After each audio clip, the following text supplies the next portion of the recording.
सोच बदल देने वाली कहानी। एक बार राजा अकबर ने एक बहुत ही सुंदर महल बनवाया और उसके गेट पर एक गणित की पहेली लिख दी। उन्होंने यह पूरे राज्य में ये ऐलान करवाया कि राज्य का जो भी व्यक्ति महल के दरवाजे पर लिखी इस पहेली को हल कर दरवाजे को खोल देगा, उसे वह बहुत बड़ा इनाम देंगे।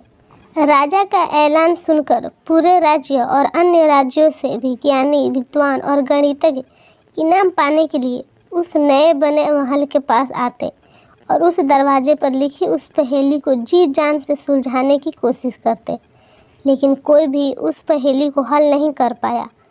राजा ने इस पहेली को सुलझाने के लिए कुछ ही दिनों का समय दिया था। दिन बीत गए और आखिरी दिन भी आ गया, लेकिन कोई भी उस पहेली को सुलझा नहीं सका। आखिरी दिन दो गणित के बहुत बड़े विद्वान उस द्वार के पास आए।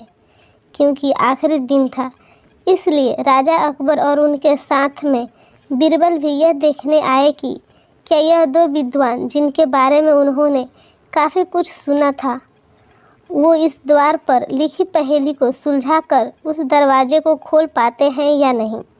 उन दोनों विद्वानों ने अपने साथ लाई ढेर सारी गणित की किताबें एक के बाद एक पलट डाली, लेकिन वे दोनों भी उस पहेली का किसी तरह से हल नहीं ढूंढ पाए। यह देखने के बाद राजा अकबर का चेहरा उदास हो गया।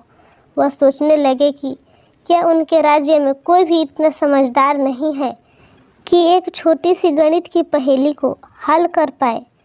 अकबर के पास में खड़े बीरबल ने उनके चेहरे से उनकी परिस्थिति भांप ली।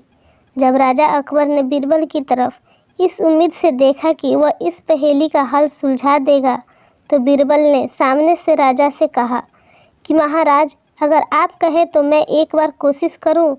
अकबर ने बीरबल को तुरंत अनुमति दे दी। बीरबल उस दरवाजे के पास गया और धीरे से उस दरवाजे को धक्का दे दिया।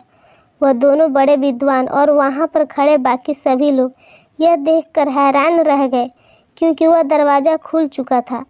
सभी ने बीरबल से पूछा कि उसने यह कैसे किया। तब बीरबल ने सबको बताया, जब मैं शांति से खड़ा था, तब मैंने शांत मन और दिमाग से सोचा कि पहले मैं ये निश्चित कर लूँगा कि सच में कोई पहेली है या नहीं। जैसा कि आप सब ने देखा, ऐसी कोई पहेली नहीं थी जिसका हल हमें ढूंढना था। हमें बस यह पता करना था कि दरवाज़ा इस पहेली के बिना भी खुल सकता है या नहीं।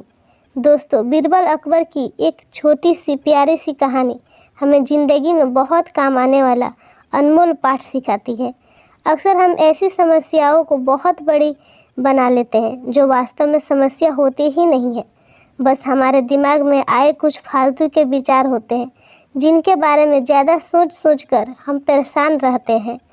ऐसे में हमें सबसे पहले किसी भी समस्या को समस्या समझने से पहले जांच करना या निश्चित करना आवश्यक है कि वह समस्या है भी या नहीं। आशा करते हुए आपको ये छोटी सी कहानी पसंद आई होगी।